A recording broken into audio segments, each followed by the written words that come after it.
Alright. So yeah, hi guys. The update for today is I plan to take a mock today, but I came to realize that I have not been studying for quite a while, right? So it's better to dedicate the time in studying rather than giving mock. So I skipped the mock today. I will give it on Sunday.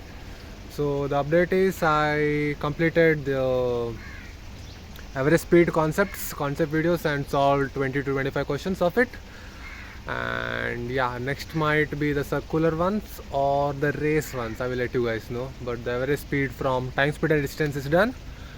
And apart from that, I did 2 RCs from CAD, last year CATs, and I did solve 3 sets of truth and lie from LRDI, and one concept video of the same truth and lie which was pending. Last 30 minutes were pending, so I did that. And that will be it for today, guys. So apart from this, if you have any doubts, just drop it down in the comment section. And yeah, that's it for today. I will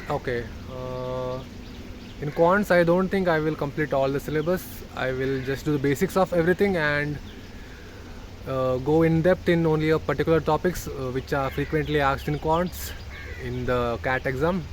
I will let you guys know which I will do. And yeah, that's it for today. So see you tomorrow, guys. Bye bye.